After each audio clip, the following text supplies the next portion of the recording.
तुकोबाराय त्यांना दैववान म्हणतात. जाणे भक्तीचा जिव्हाळा आणि तोची दैवाचा पुतळा, तोच दैवाचा पुतळा. गोपिका दैववान आहे, दैवाचा पुतळा. रामायणातला एक प्रसंग आहे, रामकथा आपल्याकडे सुरू आहे. तपोवन परिसरामध्ये गोदावरीच्या काठीवर तपोवन आहे आणि त्या तपोवनात फिरता फिरता फिरता प्रभू रामचंद्राला सीतेनं थोडं थांबवलं. स्वामी थांबाव. प्रभू राम थांबले. का ग सीते, बघा किती ही वेल भाग्यवान आहे, किती वेल ही दैववान आहे. ते म्हणले काय झालं, या वेलीला तिच्या दैवानं तिच्या भाग्यानं या वृक्षाचा आधार मिळाला. वृक्षाचा आधार मिळाला म्हणून ही वेल आतापर्यंत टिकली, जगली, तगली. वृक्षाचा जर आधार मिळाला नसता तर ही वेल वाऱ्या वावटळामध्ये कधीच उडमडून गेली असते. वेल भाग्यवान आहे. प्रभू रामचंद्र म्हणतात, सीते वेल भाग्यवान नाही, वेलीच्या बाजूला असलेला वृक्ष भाग्यवान आहे. अशा उन्हाळ्यामध्ये त्याची पांजळ झाली, पण या वेलीनं त्याला झाकाळून टाकलंय म्हणून हा वेल वृक्ष चांगला सुशोभित दिसतोय. खऱ्या अर्थानं त्याचं भाग्य चांगलं, वेलीचा त्याला आधार भेटलाय. सीता म्हणू लागली नाही वेल भाग्यवान, आणि प्रभू रामचंद्र म्हणू लागले वृक्ष भाग्यवान. दोघे आपल्या आपल्या भूमिकेवर ठाम आहेत. दोघांचं भांडण सुरू झालं. सीता आणि रामाचं भांडण हे परंपरेनं आहे बरं का. आता सीतेचं रामाचं भांडण होतं, याला काय अर्थ. उत्तर या अभंगाचं सार आहे. लक्ष्मण म्हणतो, दादा वृक्ष भाग्यवान नाही, आई साहेब वेल भाग्यवान नाही, वेलही भाग्यवान नाही, वृक्षही भाग्यवान नाही. वेल आणि वृक्षाच्या सावलीत बनणारा हा लक्ष्मण भाग्यवान आहे. तोची दैवाचा लक्ष्मण भाग्यवान आहे. तो तुमच्या दोघांच्या सावलीत आहे, म्हणजे तुमच्या आश्रयाला आहे, तुम्हाला शरण गेलेला आहे आणि तुमच्या भक्तीमध्ये रत आहे. तोच भक्त करा काय आहे, दैववान आहे. म्हणून तुकोबाराय म्हणतात, जाणे भक्तीचा जिव्हाळा आणि तोची दैवाचा पुतळा. आणि ज्यांच्या जीवनात भक्ती नाही आणि केवळ प्रमाणपत्राची रेलचेल आहे, ते स्वतः पंडित झाले. महाराज म्हणतात, त्या पंडिताला मी मानत नाही, आणि कितीही व्यवहारातला शहाणा असला तरी त्या शहाण्यालाही मानत नाही. दुसऱ्या चरणात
तो पंडित, आणि व्यवहार ज्ञान ज्याच्याकडे आहे तो शहाणा.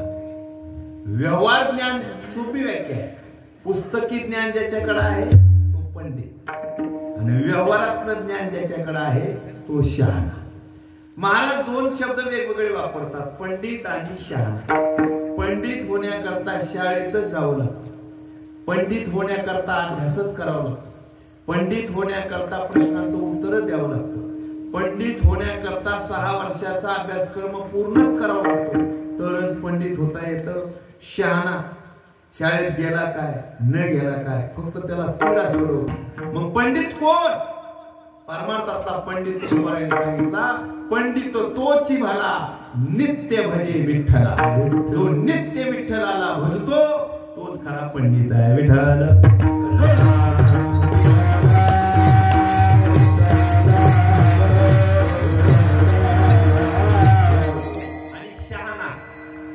शहाणा व्यवहारात शहाणा असतो. पहा, काही माणसांना कसा मार्ग काढावा हे कळत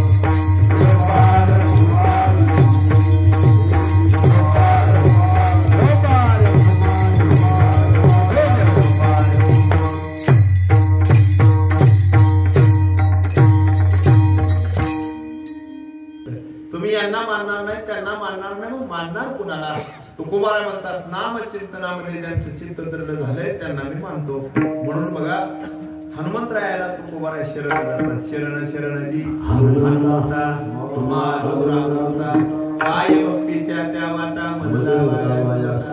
नवविध भक्तीपैकी दास्य भक्ती करणारे हनुमंतराया सतत भगवंताचं नाम घेऊन एक क्षणभर नामाशिवाय ते बाजूला पण राहत नाही. नामामध्ये त्यांचा सारा पूर्ण काळ जातो. राजा राम राम राम, सीताराम राम राम, राजा राम राम राम, सीताराम राम राम, राजा राम राम राम, सीताराम राम राम. नाम रूपी जडली चित्त त्यांचा दास मी अंगी, त्यांचा दास होईल. तुमची या दासीचा दास करून ठेवा. आशीर्वाद द्यावा हाची मत, नवविध काया बोलिले जे भक्ती, आणि द्यावे माझे हाती संत जन. मग शुद्ध व्यक्तिमत्व कोणतं? तुका माने नवविध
वेद भक्ती जाणे तोची शुद्ध.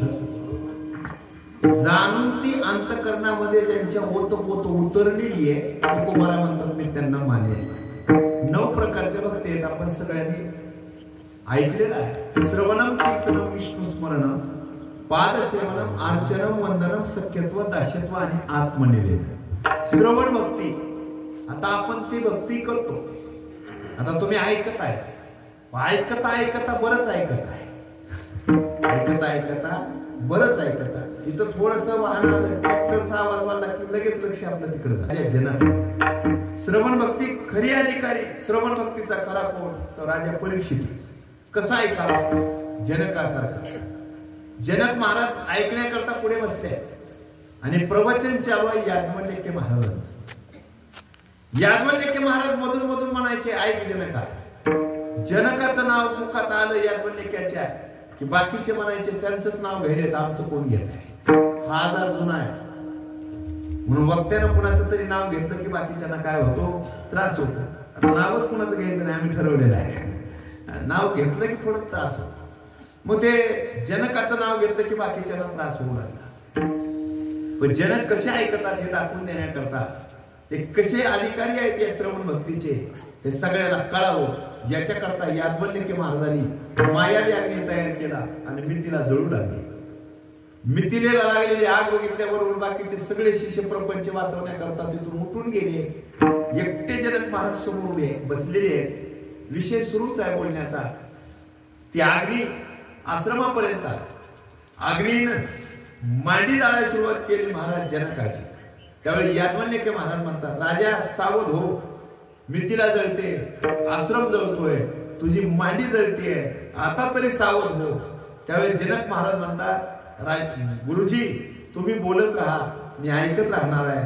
विषय सुंदर निवडलाय, विषय पूर्ण झाल्याशिवाय तुम्ही थांबू नका आणि मीही इथून उठणार नाही. जळतय त्याचा विचार करू नका. जे जळतय ते माझं नाही आणि माझं आहे ते जळत नाही. तुम्ही बोला, मी ऐकतो. ही खरी श्रवण भक्ती आहे. तुकोबारा यांना विशेष म्हणतात तुका म्हणे नववीर आणि भक्ती जाणे तोची शुद्ध. दुसरी कीर्तन भक्ती आहे. आता सपाटा सुरू झालाय सांगावे कीर्तन. कीर्तन सांगायचं म्हणलं की व्यवस्था लागते. व्यवस्था आता सगळी व्यवस्था पाहिली जाते. युट्यूब उघडलं जातं आणि जे महाराज गाजले त्यांना लगेच पाचारण केलं जातं. गाडगे बाबाचं एक पात्रीच कीर्तन अमरावतीच्या मार्केट यार्ड मध्ये सुरू आहे आणि अचानक कीर्तन रंगात आलं आणि एक कार्यकर्ता गाडगे बाबांच्या जवळ आला. गाडगे बाबांना म्हणतो बाबा कीर्तन बंद करा. बाबा म्हणले का बंद करायचंय बाबा? म्हणजे तुमचा एकुलता एक गोविंदा नावाचा मुलगा मरण पावलाय आणि त्याच्या अंत मी दिला, आपल्याला जायचंय, मी गाडी घेऊन आलोय, चला सोबत. काय उत्तर दिलं गाडगे बाबांनी? हजारो समाज समोर बसला आहे. गाडगे बाबा म्हणतात माझा मुलगा मरण पावला म्हणून त्याच्या अंतविधी करता मी माझं कीर्तन बंद करू का? कीर्तन ही भक्ती आहे आणि ती अर्ध्यावर टाकायची नसते. हजारो समाजाच्या उद्धाराचा प्रश्न आहे. मी अंतविधीला येतो पण कीर्तन पूर्ण झाल्यानंतर किती वेळे कोट्यानं कोटी आणि काय रडू एकासाठी. स्वतः कीर्तनातून बाजूला झाले नाही, कीर्तन पूर्ण झालं आणि नंतर अंतविधीला गेले. ही खरी कीर्तन भक्ती झाली. तुका म्हणे नववीर भक्ती जाणे तोची शुद्ध आणि कनई माझ्या मना कोका पंडित शहाणा ज्ञानेश्वर.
पाते काही बोललो विनोदे माझा कुणाचं तरी नाव घेतलं तर कुणाचं तरी राहणार आहे, सगळ्याच घेतलं असं समजू, कारण आपण सगळे ज्ञानोबत पोरायचे असणारे लेकरं आहोत, भगवंताची असणारी भक्ती करणारे आपण सगळे नामधारक आहोत. आपण सगळ्यांनी या ठिकाणी भगवत भक्तीमध्ये आपलं या ठिकाणी आयुष्य घालवावं. एक एक क्षण मोलाचा आहे मायबाप. शेवटच्या श्वासापर्यंत भगवंता तुझी भक्ती आमच्याकडून कशी करून घेता येते तशी करून घे रे बाबा, एवढीच मागणी भगवंताकडे आपण करू. आणि सगळे तुम्ही आम्ही खेळी मेळी आणि गदारोळी आनंदे प्रपंच जसा आपण कसोटीनं करतो तसाच परमार्थ मोठ्या निष्ठेनं आणि श्रद्धेनं करावा लागतो. एवढीच एक संधी आहे. बहुता दिसा फेरा आला या नगरा, नका घेऊ भार धर्म तोची सार, तुका मागे राग आणि द्यावेची आज्ञा. पुन्हा पुन्हा संतांनी सांगितलं जगजोगी जगजोगी जाग जाग जाग जाग